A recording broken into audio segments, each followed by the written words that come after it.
عودة لحضراتكم. وشرفني في الاستوديو ناخدنا الرياضي الكبير ورئيس القسم الرياضي بجريدة الأسبوع ورئيس المنظومة الرياضية رئيس المنظومة الإعلامية بنادي الزمالك. والحقيقة يمكن ده توقيته. الأستاذ أحمد الخضري أعتقد مهم جدا جدا تواجده في الفترة دي معانا في صحافة النهار. في أمور كتيرة جدا محتاجة توضيح في سياسة نادي الزمالك الفترة اللي جاية، خاصة في التعاقدات مع المدير الفني مع اللاعبين. ننسى يرحل عن نادي الزمالك، توضيح الرؤية في القادم في الإعلام المصري وموضوع البث الفضائي.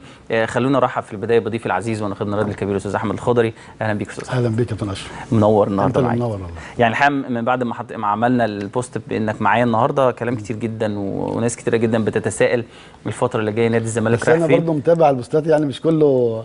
في ناس مؤيده وفي ناس كده. هو الجدل، حاله الجدل دي موجوده طبعا في كل هي المشكله ان كل واحد بيتخيل ان انت بتبقى طالع تكلمه هو، وده مش صحيح. انت بترصد الاحداث وبتترجمها، وفي مشاهد على الشاشه انت لازم بتحترمه عشان يحترمك. انت ما بتوجهش كلام لحد معين او لموقف معين بس. اكيد قلت اوضح يعني. طيب عايزنا نبتدي منين بقى؟ يعني نبتدي من نادي الزمالك في الاول. انت حاسس ان الدوري انتهى خلاص؟ حاسس ان الدوري حسم لنادي الزمالك ولا لسه الامور؟ يعني كنت لسه بتكلم في الانترو على او في بدايه برنامجنا النهارده على حتى اللقاءات الباقيه لنادي الزمالك والنادي الاهلي. نادي الزمالك لسه باقي له 11 مباراه، النادي الاهلي 10 لقاءات فقط والفرق 11 نقطه. حتى لقاءات نادي الزمالك الباقيه اقل نسبيا يعني في الخطوره وفي الصعوبه من مباراه النادي الاهلي. لا، هي مش اقل، ما فيش مباراه اقل صعوبه ومباراه سهله والكلام ده. يعني اي مباراه تبقى صعبه. مين يقول ان حرس حدود يكسب الاهلي؟ ما فيش اي منطق يقول كده. لكن هي برضه انا كل يعني السؤال ده بقالي شهرين ثلاثه بتسال.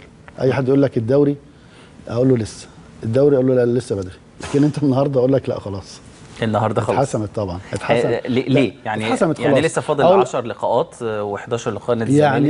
يعني انت من امبارح الاهلي بيتغلب، الزمالك بيكسب في اول دقيقه، في اول نص دقيقه بيجيب جون. خلاص هي مشيت وماشيه مع الزمالك وخلاص. انا يمكن قريب من اللعيبه وشايف لا، ما حدش عنده استعداد كلعيبه او اداره او جماهير حتى انها تضيع الفرصه دي. الفرصه دي ما جاتش من اكتر من 11 سنه، وفرق مش هقول لك 14 وفي ماتش فاصل وفي ماتش ثاني يعني تقول 14. مباراه الاهلي لسه انبي ولسه والهزيمه امبارح والقصص وحسام غالي. لا، الاهلي بعيد، ظروفه كمان صعبه. الاهلي بعيد وانبي بعد خالص. زي ما قلنا في الاول من زمان المنافسه هتبقى اهلي وزمالك، ان انبي مهما مع خالص احترامي ليها فرق البطوله بتبقى حاجه ثانيه، ودايما هتفضل اهلي وزمالك واسماعيلي على مراحل وعلى فترات. مش اي حد يقدر يكمل البطوله للاخر، لا. لكن انا شايف ان خلاص زي ما بيقول اكلينيكيا كده خلاص الزمالك بطل الدوري يعني. طيب يعني عشان انا عندي اسئله كتيره جدا، فمعلش انا يعني هاخد اجابات سريعه منك على كل النقط اللي عندنا النهارده.